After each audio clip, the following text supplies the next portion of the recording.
বিল্লাহি মিনাশ শাইতানির রাজীম বিসমিল্লাহির রহমানির রহিম। রহমান তিনি এই কোরআন শিখিয়েছেন, দয়ার সাগর, যার দয়ার কোনো শেষ নাই। সমস্ত দয়ার ভিতরে শ্রেষ্ঠ দয়া হচ্ছে তিনি মানুষকে কোরআন শিখিয়েছেন। সুবহানাল্লাহ ওয়া বিহামদিহি। তিনি আমাদেরকে কোরআন দান করেছেন। কোরআন হচ্ছে জ্ঞানের উৎস। আল্লাহ যে জিনিসটা শিখালেন, এই জিনিসটাই জ্ঞানটা কার? বোঝেন না কথা? এই জ্ঞানটা কার? আল্লাহ পাক। আমাদেরকে আল্লাহ পাক জ্ঞান দান করেছেন। জ্ঞান হচ্ছে দুই প্রকার, একটা হচ্ছে ওহীভিত্তিক জ্ঞান, আর একটা হচ্ছে গায়রে ওহীভিত্তিক জ্ঞান। ওহীর জ্ঞানটা আসে কার কাছ থেকে? চিল্লা এখন কার কাছ থেকে? আল্লাহর কাছ থেকে আসে ওহীর জ্ঞান। আর মানুষের কাছে যে জ্ঞানটা আছে এটা হলো তার মন মস্তিষ্ক প্রসূত জ্ঞান। আমাদের কাছে যত জ্ঞান আছে এই জ্ঞানটাকে আল্লাহ পাক বলেছেন ওয়ামা উতীতুম মিনাল ইলমি ইল্লা কালিলা। তোমাদেরকে খুব সামান্যতম জ্ঞান দেওয়া হয়েছে, খুবই সামান্যতম জ্ঞান তোমাদেরকে দেওয়া হয়েছে।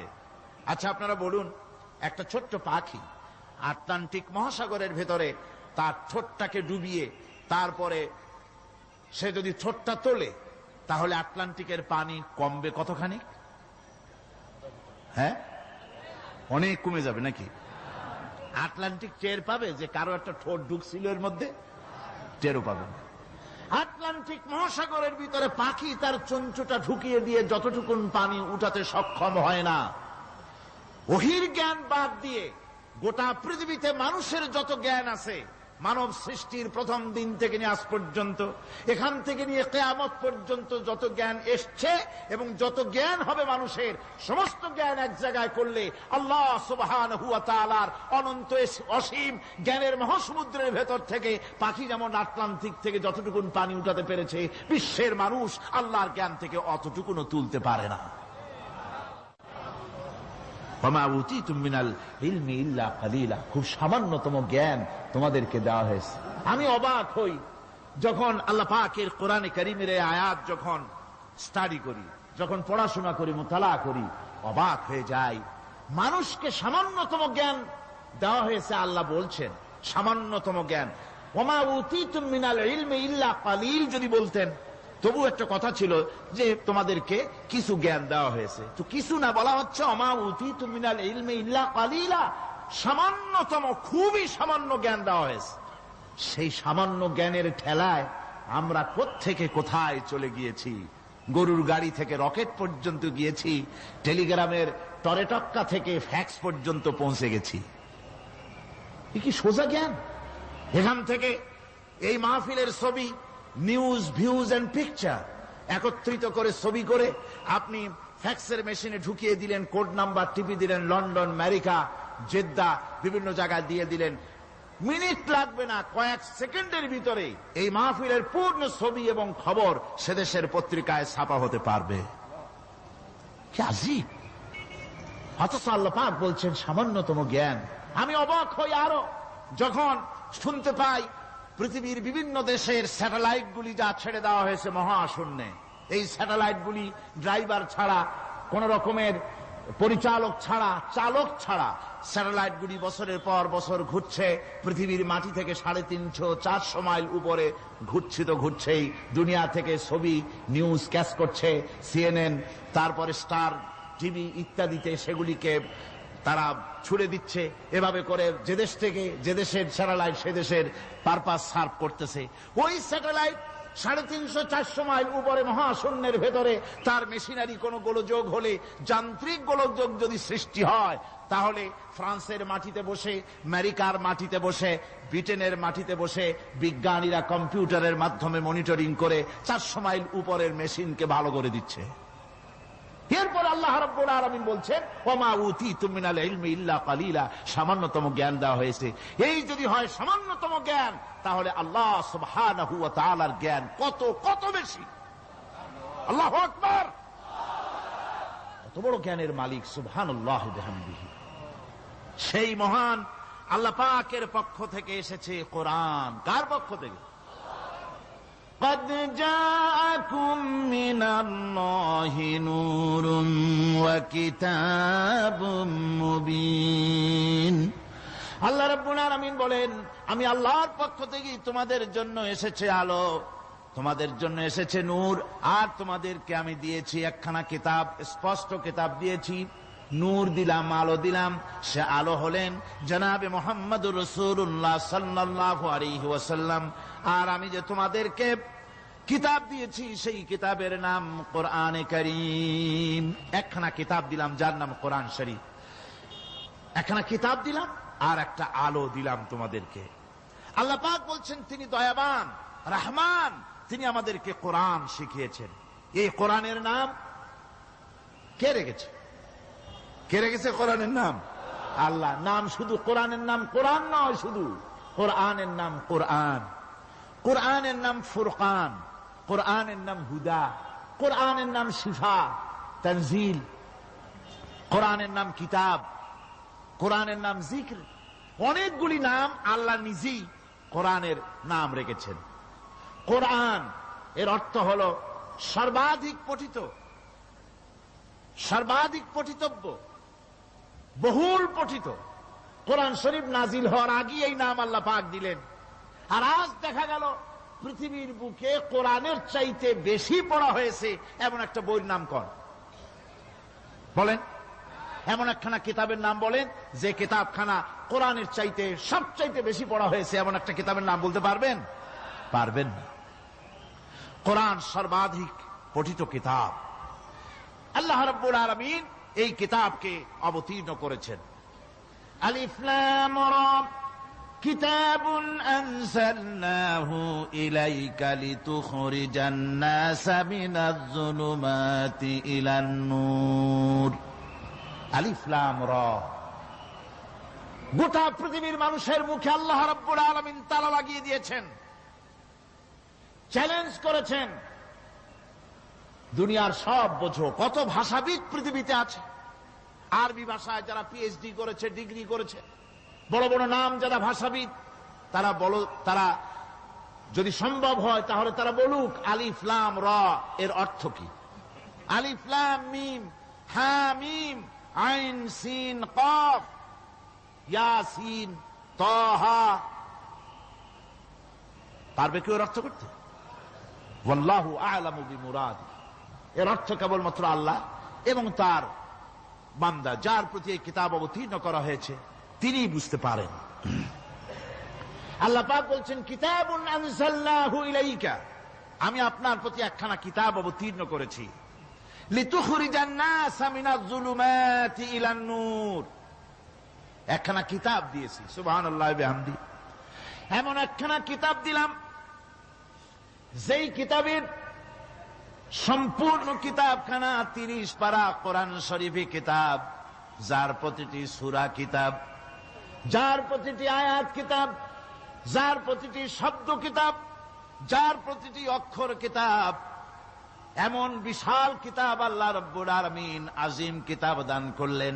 আল্লাহ পাক বলেন এই জন্য দান করেছি যাতে করে আপনি মানব মণ্ডলীকে অন্ধকারের ভিতর থেকে আলোর দিকে নিয়ে আসতে পারেন। এই জন্যই এই কোরআন আমি আপনার প্রতি নাজিল করেছি। কোরআনে কারীম আল্লাহ পাক অবতীর্ণ করেছেন মানুষের কাছে, অর্থাৎ রাসূল করিম সাল্লাল্লাহু আলাইহি ওয়াসাল্লামের কাছে। এক সময় এইভাবে নাজিল হয়নি, 30 পারা কোরআন একসাথে আসেনি। এসছে কিভাবে? ধারাবাহিক ভাবে, আস্তে আস্তে, একটু একটু করে আল্লাহ পাক অবতীর্ণ করেছেন। এই কোরআন আল্লাহ নাজিল করলেন। তিনি বললেন আর রহমান আল্লামাল কোরআন। রহমান, তিনি কোরআন শিক্ষা দিয়েছেন, এমন কোরআন যে কোরআনে কোনো ভুল নাই। জোরে কোন সুবহানাল্লাহ। দেখেন, যত রকমের বই মানুষে লেখে, বাংলা, ইংরেজি, উর্দু, ফার্সি, যত রকমের ভাষায় হোক, যত বই লেখা হয়, বইয়ের ভূমিকায় গ্রন্থকার তিনি লেখেন এই বই লিখতে গিয়ে ভুল ভ্রান্তি হয়ে যেতে পারে। যদি কারো চোখে ধরা পড়ে জানিয়ে দিলে পরবর্তী সংস্করণে তা পরিশুদ্ধ করতে বাধ্য থাকিব। এরকম কথা বলে না? না, এরকম বলে যে আমি একখান বই লিখছি, এ বইয়ের মতো নির্ভুল বই আর কেউ লিখতে পারে নাই। এমন বাপের বেটার পৃথিবীতে জন্মাইছে কেউ? কেউ জন্মিয়েছে? কেউ জন্ম। এবং বইয়ের সূচনায় কোন গ্রন্থকার নিজের প্রশংসা দিয়ে বই শুরু করে না, বই শুরু করে নিজের দুর্বলতা দিয়ে। বই লিখতে গিয়ে ভুল হতে পারে, ছাপার ভুল হতে পারে, আমার ভুল হতে পারে, এটা সবাই লেখে। এই একখানা কিতাব তামাম পৃথিবীর বুকে অদ্বিতীয় কিতাব। এই কিতাবের রচয়িতা, এই গ্রন্থের অথার, এই মহাগ্রন্থের মালিক, তিনি এই গ্রন্থ শুরু করেছেন নিজের প্রশংসা দিয়া। জোরে বলেন সুবহানাল্লাহ। কোরআন কবার খোলা মাত্রই গ্রন্থকারের প্রশংসা শুরু হয়ে গেল। আলহামদুলিল্লাহি রাব্বিল আলামিন। পড়েন সবাই, আলহামদুলিল্লাহি রাব্বিল আলামিন। সমস্ত প্রশংসা, যাবতীয় প্রশংসা ওই আল্লাহ সুবহানাহু ওয়া তাআলার, যিনি तमाम বিশ্ব জাহানের যিনি স্রষ্টা, পালনেওয়ালা রব। সুতরাং তার প্রশংসা দিয়ে শুরু হলো। বইয়ের অথার যিনি, কিতাবের অথার যিনি, গ্রন্থের মালিক যিনি, তার নিজের প্রশংসা দিয়ে বই শুরু হয়ে গেল। সামনে এগোলেন, এবার কিতাব সম্পর্কে চিন্তা আসতে পারে ভুল টুল আছে নাকি। কিতাব খোলা মাত্রই প্রশংসার পরে দেখতে পাবেন যালিকাল কিতাবু লা রাইবা ফীহি। এই কিতাবের ভিতরে, এই সেই কিতাব যার ভিতরে কোনো ভুল নাই, কোনো সন্দেহের অবকাশ নাই। বিরাট চ্যালেঞ্জ আল্লাহ পাক করেছেন। পৃথিবীতে আল্লাহকে অস্বীকার করেছে এমন বহু পাপিষ্ঠ নরাধম নরপশু মানুষ মানব সমাজে জন্মায়েছে যারা আল্লাহকে অস্বীকার করেছে। আছে না? আছে না? কিন্তু একথা কেউ আজও বলেনি যে কোরআন শরীফ মানুষের তৈরি। একথা বলে কেউ প্রমাণ দিতে পারেনি, একথা বলার সাহসও কেউ রাখে না। তার কারণ, কেউ যদি বলে যে কোরআন মানুষের তৈরি, তাহলে তাকে বলা হবে যে তাহলে মানুষের তৈরি যখন, তুমিও তো মানুষ, একখানা তৈরি করো। আজ পর্যন্ত এই চ্যালেঞ্জের মোকাবেলা কেউ করতে পারেনি। আল্লাহ রাব্বুল আলামিন বলেন, আমি ইয়াকুলুনা ইফতারাহু কুল ফাআতু বিসূরাতিন মিন মিসলি ওয়াদউ মান ইসতাতা'তুম মিন দুনিল্লাহি ইন কুনতুম সাদিকিন। ও নবী, ওরা কি কথা বলে যে কোরআন মানুষের বানানো? যদি তাই হয়, আপনি বলুন যে তোমরা তোমাদের যত রকমের সাহায্যকারী আছে সমস্ত সাহায্যকারীদের সাথে নাও আর কোরআনের সূরার মতো করে সূরা বানাও। এরপরে আল্লাহ রাব্বুল আলামিন আবার চ্যালেঞ্জ করলেন, কুল ইন ইসতামা'তিল ইনসু ওয়াল জিন্নু আইয়াতু বিমিসলি হাদাল কুরআন। আপনি বলুন, तमाम পৃথিবীর মানুষ আর জেনেরা সব একত্রিত হয়ে যাও, সবাই একত্রিত হয়ে কোরআনে কারীমের সূরার মতো করে সূরা বানায় নিয়ে আসো, যদি তোমাদের পক্ষে সম্ভব হয়। আল্লাহ পাক বলেন, লা ইয়াতুনা বিমিসলিহি ওয়ালাউ কানা বা'দুহুম লিবা'দিন যাহিরা। তোমরা যদি জেনেদের সাহায্যকারী মানুষ হও, মানুষের সাহায্যকারী জেনেরা হও, तमाम পৃথিবীর মানুষ আর জেন একত্রিত হয়ে প্রচেষ্টা চালালেও আল্লাহর কোরআনের সূরার মতো করে একটা সূরা কেউ বানাতে পারবে না। পারবে? পেরেছে কেউ? আজও পর্যন্ত কেউ কোরআনে কারীমের সূরার মতো করে একটা সূরা কেউ এই পৃথিবীতে বানাতে পারেনি, কারো পক্ষে এটা সম্ভব হয়নি।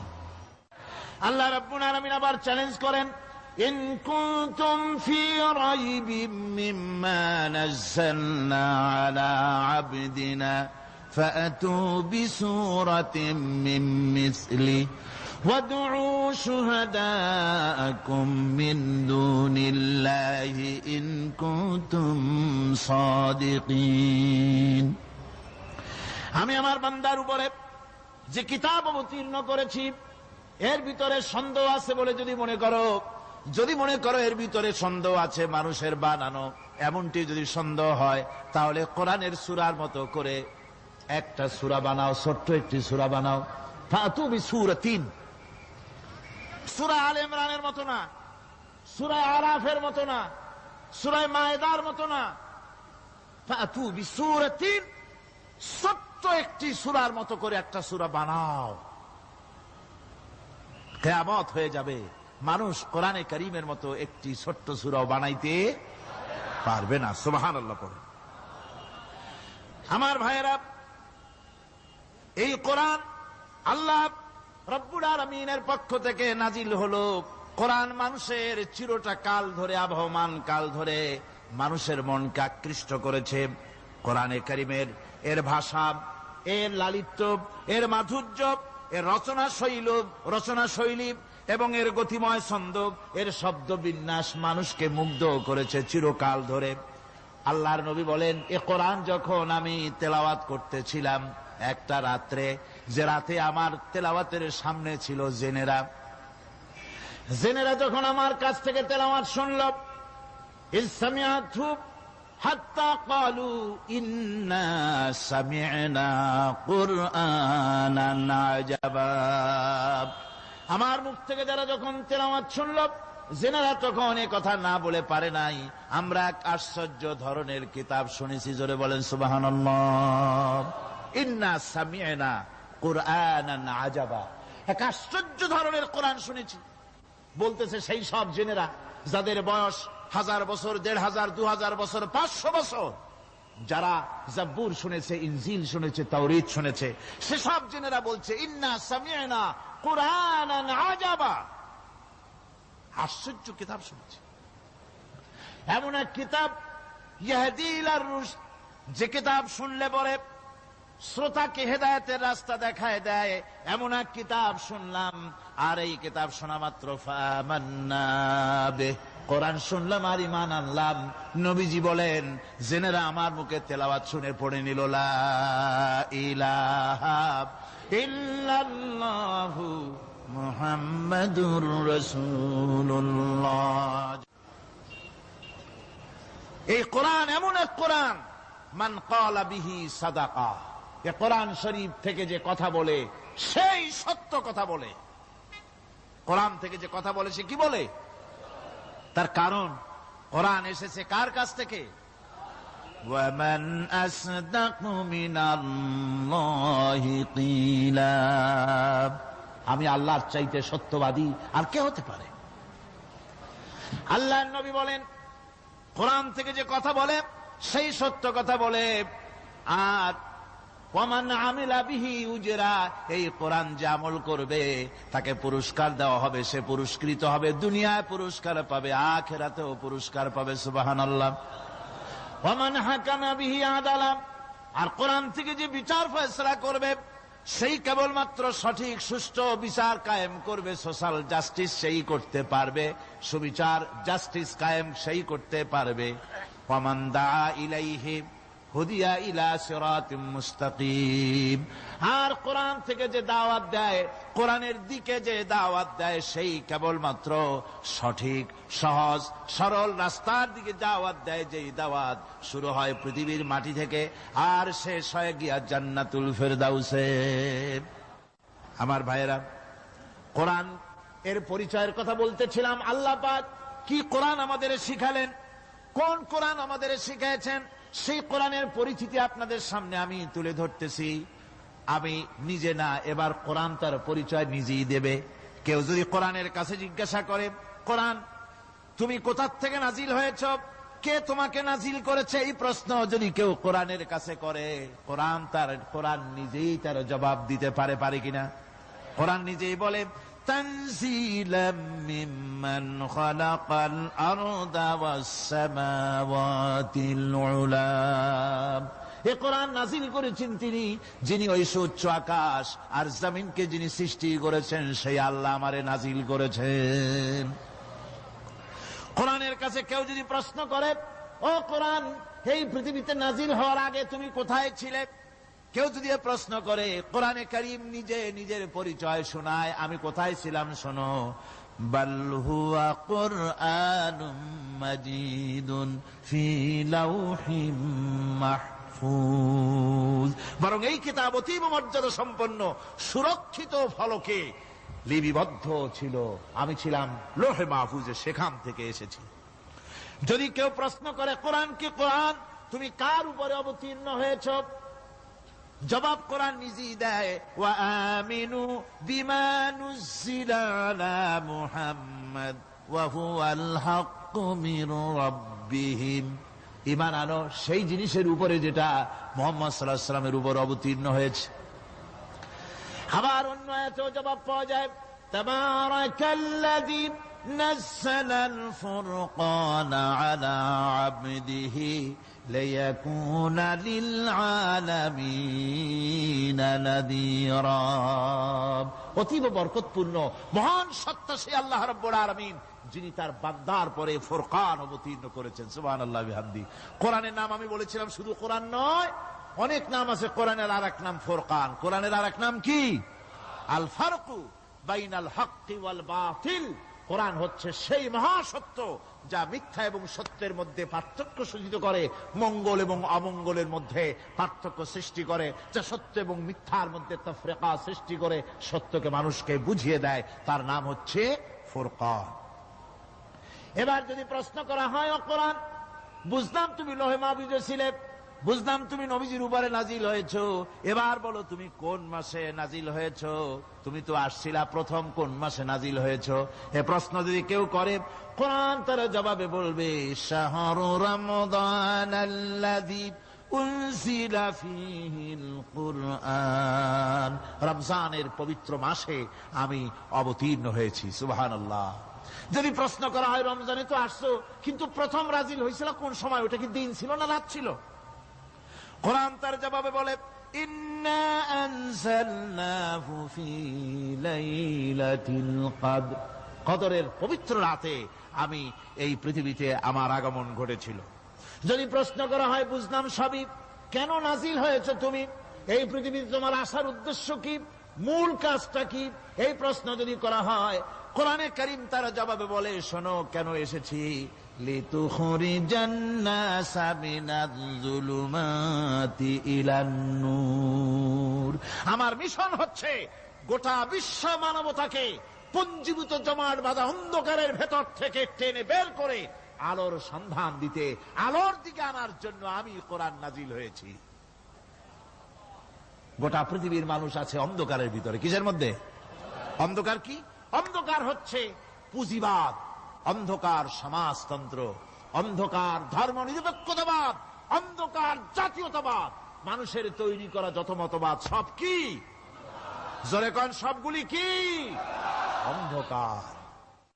এই অন্ধকারের ভেতর থেকে মানুষগুলিকে টেনে আনবে কোরআন কিসের দিকে? আলোর দিকে।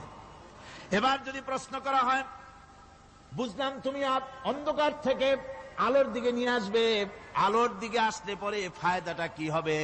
মূল ফায়দাটা বুঝায় দাও, আসল ফায়দা কি হবে তোমারে যদি মানি? কোরআন তার জবাব দেয়, নিজের পরিচয় নিজে তুলে ধরে, ফামান তাবিআ হুদায়া ফালা খাউফুন আলাইহিম ওয়ালা হুম ইয়াহজানুন।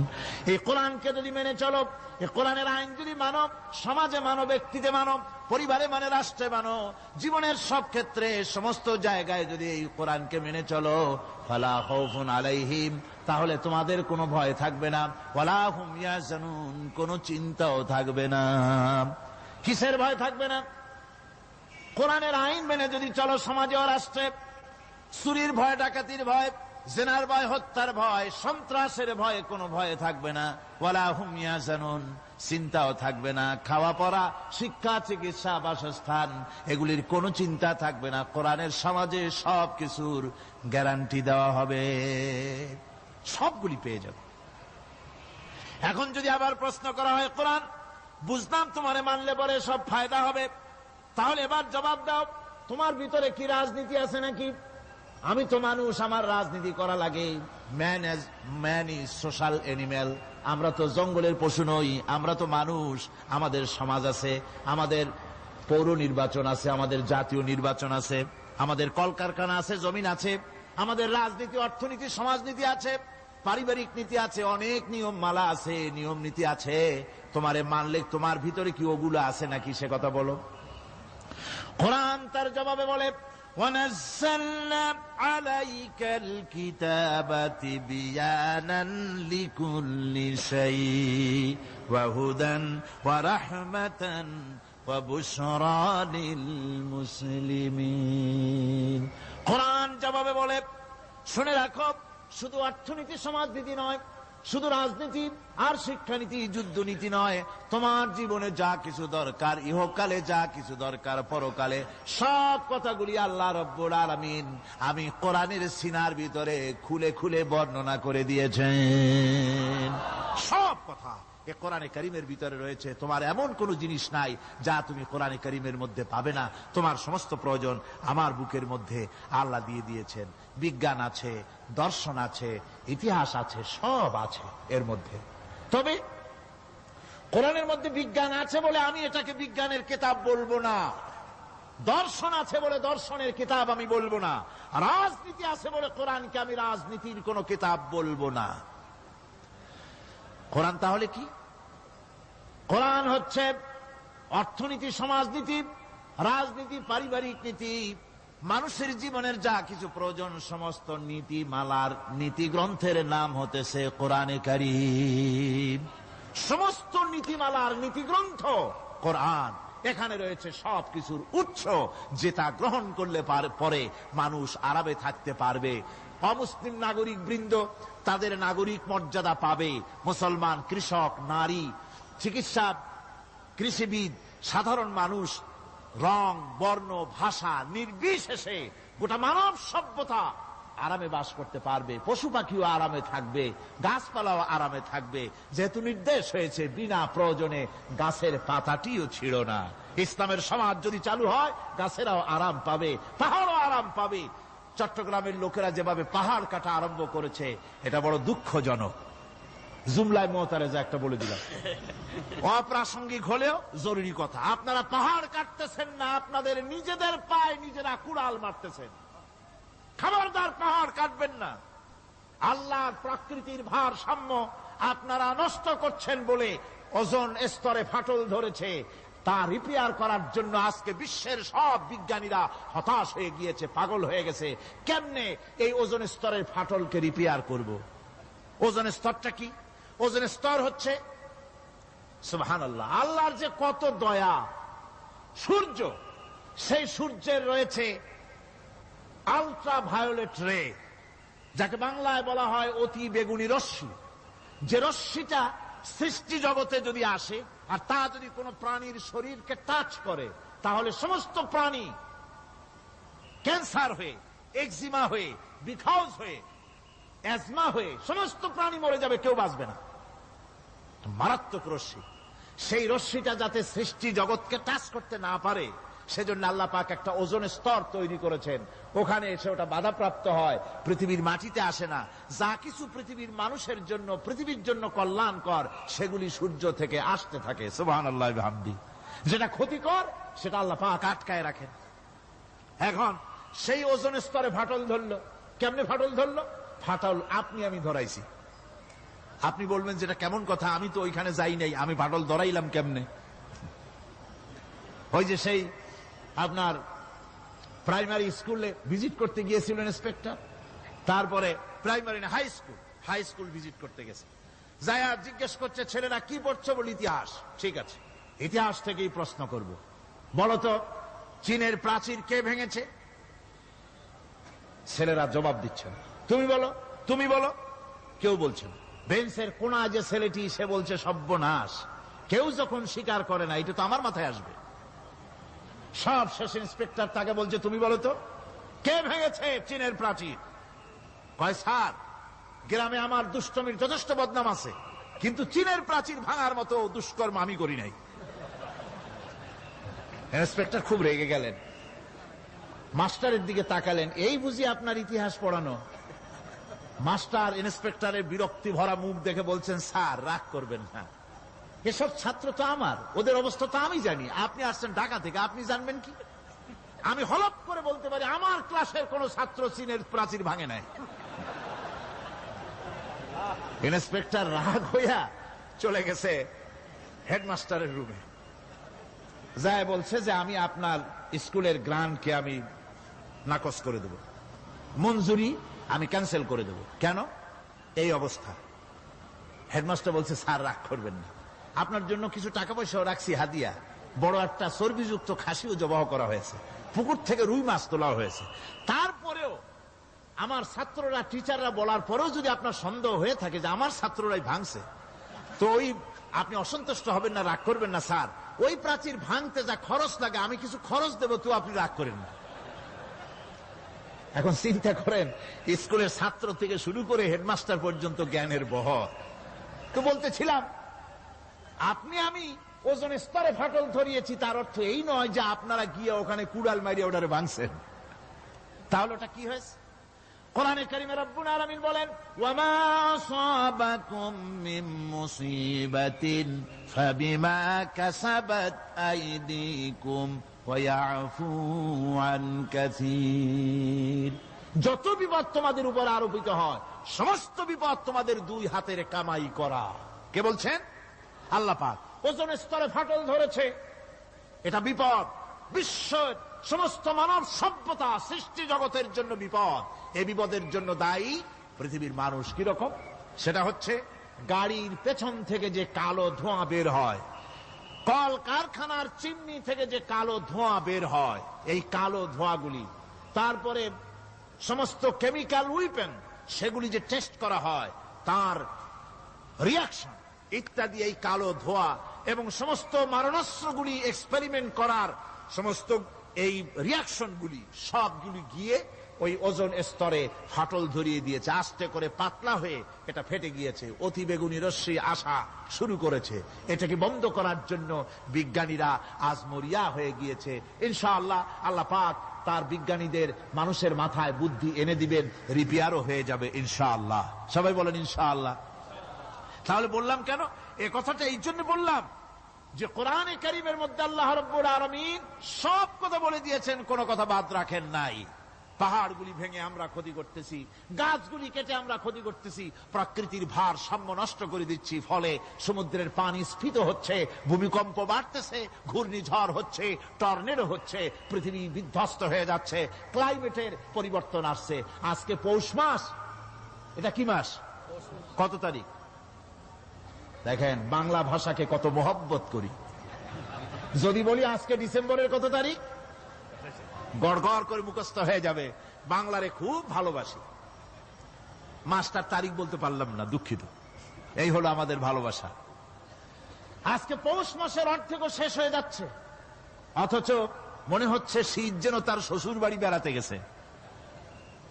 এই যে অবস্থা, এই অবস্থা শুধু বাংলাদেশে নয়, গোটা পৃথিবীতে ক্লাইমেটের একটা বিরাট পরিবর্তন আসতেছে, একটা বড় রকমের পরিবর্তন আসতেছে।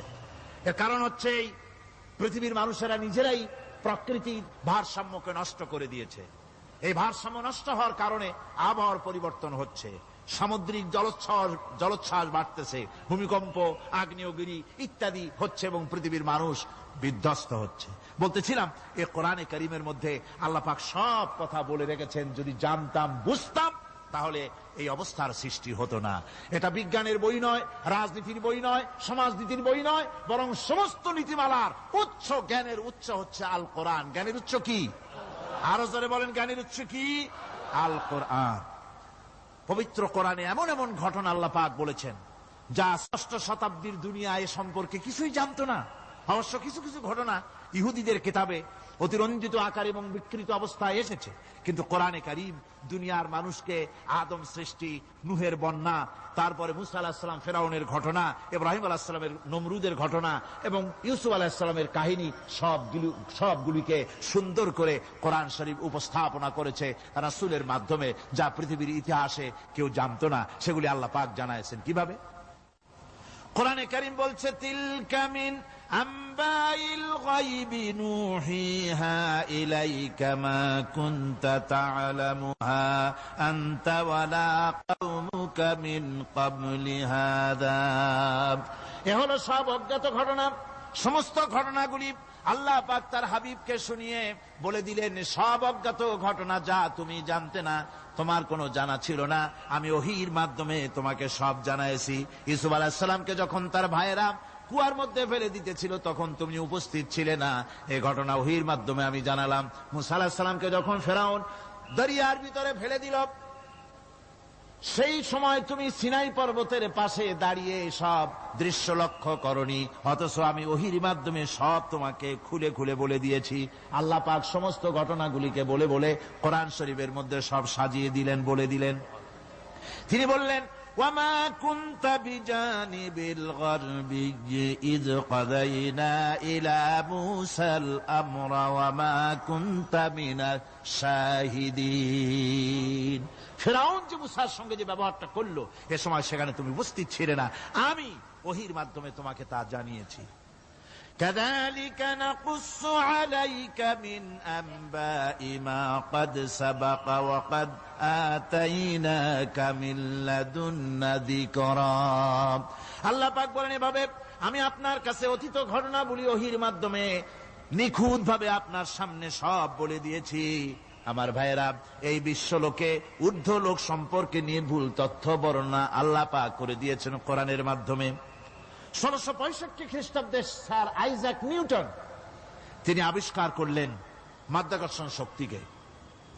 এই মাধ্যাকর্ষণ শক্তি, ল অফ গ্রাভিটেশন, এ সম্পর্কে মানুষের এই থেকে কিছু জানলো, কিন্তু আজ থেকে 1400 বছর আগে আল্লাহ রাব্বুল আলামিন তার উম্মি নবী, যিনি কোনো বিজ্ঞানাগারে লেখাপড়া করেন নাই, কোনো সায়েন্স রিসার্চ করেননি, যিনি কোনো কলেজ ইউনিভার্সিটিতে পড়াশোনা করেননি, তার মাধ্যমে জানিয়েছেন মাধ্যাকর্ষণ শক্তির কথা। কোরআন বলছে, ইন্নাল্লাহা ইউমসিকুস সামাওয়াতি ওয়াল আরদা আন তাজুলা।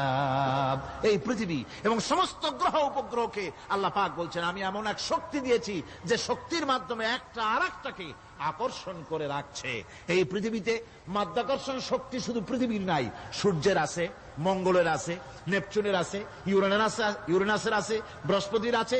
প্রত্যেকটি গ্রহের আলাদা আলাদা মাধ্যাকর্ষণ শক্তি আছে, আর এই শক্তির বলে একটা আরেকটাকে টেনে ধরছে, যাতে করে বিচ্ছিন্ন হয়ে না যায়, যাতে করে ধ্বংসপ্রাপ্ত না হয়। এগুলি আল্লাহ পাক এই তথ্যগুলি কোরআনে কারীমের মধ্যে বলেছেন। ফলে মরিস বুকাইলির মতো লোক, যিনি ফরাসি দার্শনিক, তিনি বলেছেন দুনিয়ার সমস্ত বিজ্ঞানীদের থিওরি হচ্ছে এই, যে বিজ্ঞানের কোন থিওরি ফাইনাল নয়। আজ একটা হচ্ছে, কাল সেটাকে পরিবর্তন করে নতুন আর এক থিওরি আসতেছে। কিন্তু কোরআনে কারীমের মধ্যে আমি, কে বলতেছেন কথা? না না না, মরিস বুকাইলি বলছেন, কোরআন শরীফের ভিতরে আমি যে বিজ্ঞানের তথ্য পেয়েছি, থিওরি পেয়েছি, তার কোনো পরিবর্তন আজও হয় নাই, ভবিষ্যতেও হওয়ার কোনো সম্ভাবনা নাই। মরিস বুকাইলি মনে করেছিলেন বেদ আর বাইবেলে যেমন ভুল আছে, কোরআন শরীফে ওই রকম ভুল আছে, নাউজুবিল্লাহ। সেই জন্য তিনি আরবি শিখলেন কোরআন বোঝার জন্য, ভুল ধরার জন্য। কোরআন শিখলেন কি জন্যে? ভুল ধরার জন্য। আর এমন শেখা শিখছেন, ওই আরবি শিক্ষা মানে আমাদের দেশের লোকদের মতো আনাকুম জানাকুম শেখে নাই, ভালো করেই শিখছে, ভালো করেই মুখস্থ করেছেন, তার ভালো করে আরবি শিখেছেন, তারপরে কোরআন শরীফ পড়েছেন, তারপরে তিনি এ কোরআন পড়ে তেলাওয়াত করে বুঝে এরপরে তিনি বই লিখেছেন the Bible, the Quran and science. এই বইয়ের মধ্যে তিনি পরিষ্কার লিখেছেন, কোরআন পড়লাম, এর ভিতরে একটা নকতা দেওয়ার, একটা কলমের ফোঁটা দেওয়ার জায়গা কারো নাই। কোরআন নিঃসন্দেহে মহান স্রষ্টা আল্লাহ রাব্বুল আলামিনের মানুষের বানানো কিতাব, এটা হতে পারে না। সুতরাং কোরআন শরীফের মধ্যে আল্লাহ পাক সব কথা বলে দিয়েছেন। বিজ্ঞানের সাথে কিন্তু কোরআনের সংঘর্ষ নাই। অনেকে মনে করে যে বিজ্ঞান আর কোরআন এর মধ্যে বিরাট সংঘর্ষ। না, বিরাট সংঘর্ষ নয়, দুই একটা পয়েন্টে সংঘর্ষ থাকতে পারে। অধিকাংশ ব্যাপারই বিজ্ঞান, আমি মনে করি বিজ্ঞানের আবিষ্কার যত বাড়বে, কোরআন বোঝা মানুষের জন্য তত সহজ হবে। এটা আমার ধারণা, এটা আমার ধারণা।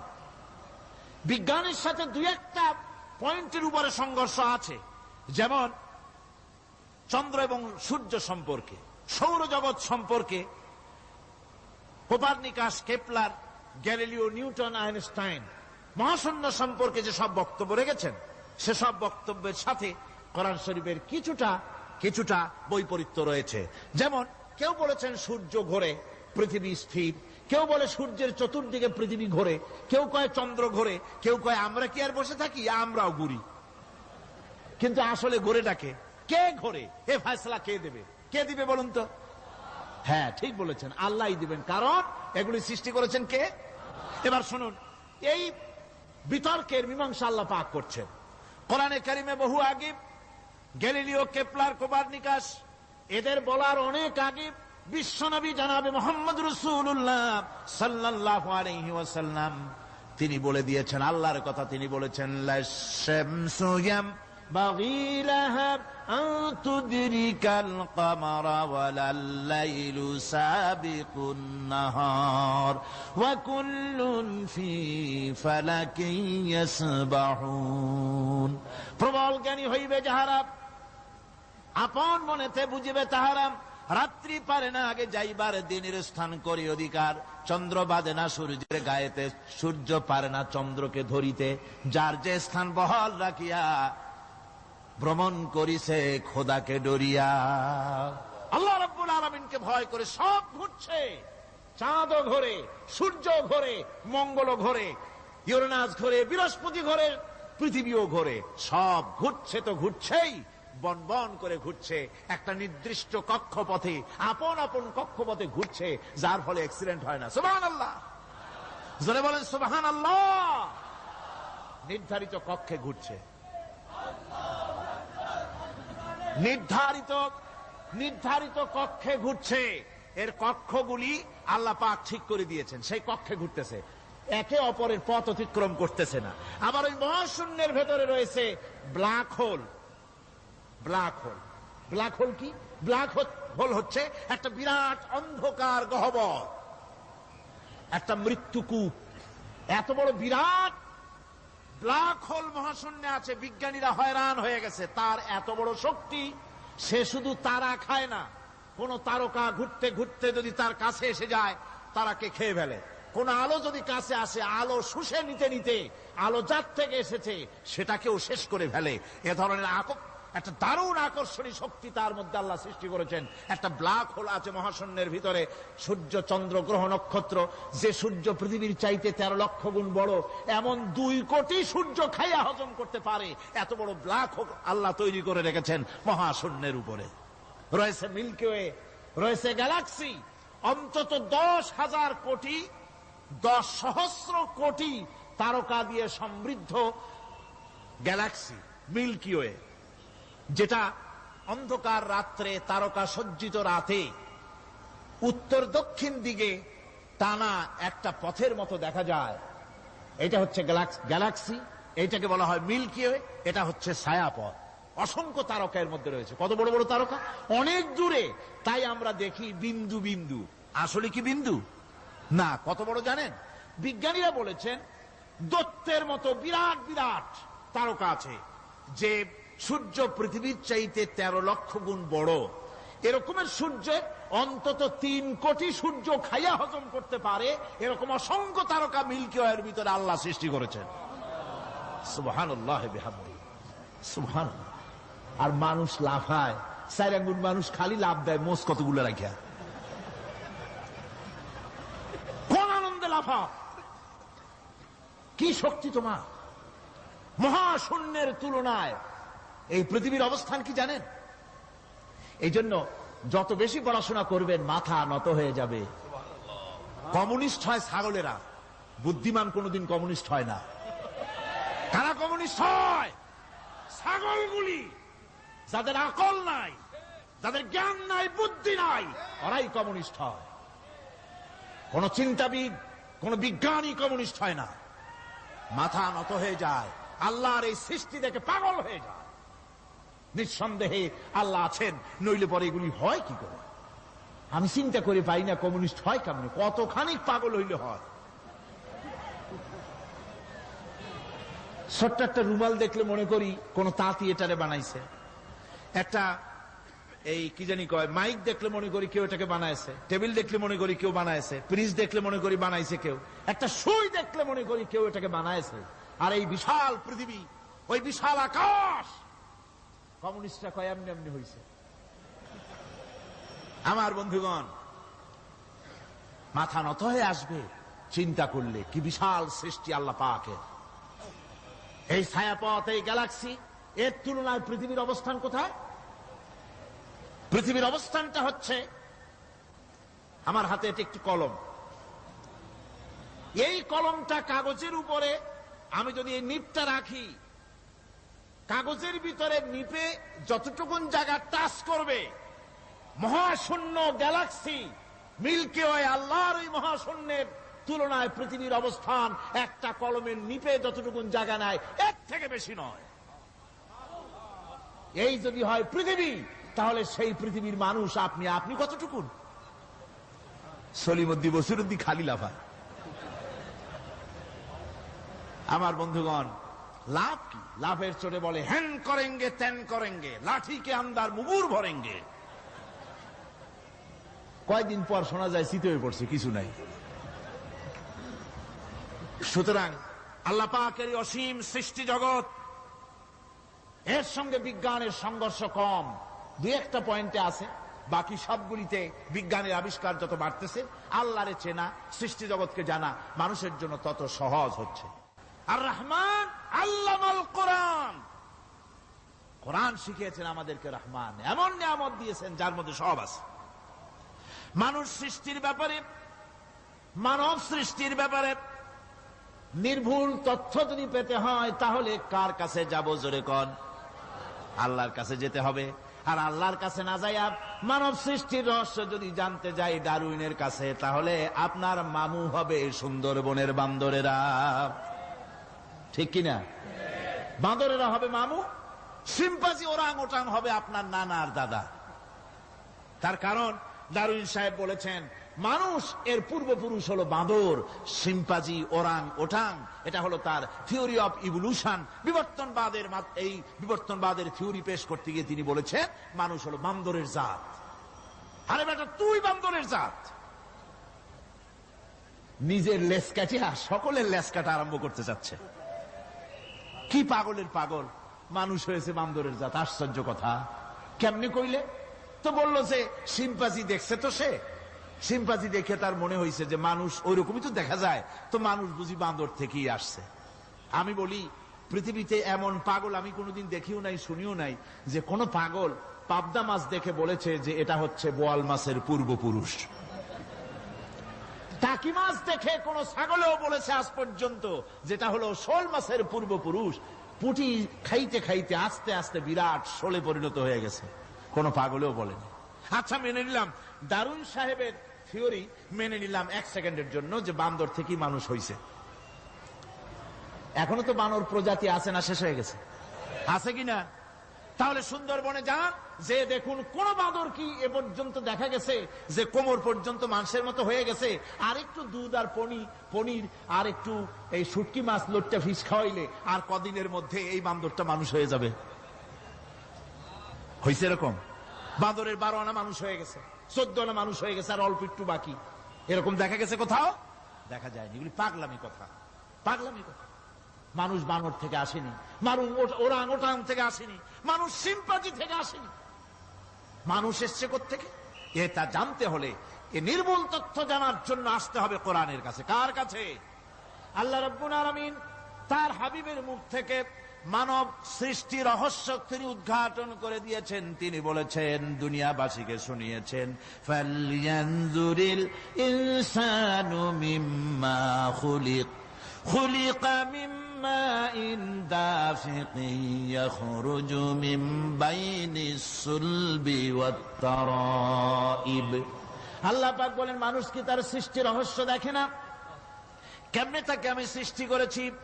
মায়ের বক্ষ পিঞ্জর থেকে, বাপের পৃষ্ঠ থেকে সবেগে নির্গত এক ফোঁটা নাপাক পানি দিয়ে আমি আল্লাহ মানুষকে সৃষ্টি করেছি। বান্দর থেকে নয়, ওরাংওটাং থেকে নয়, সিম্পাজি থেকে নয়। মানুষের অরিজিন মানুষ।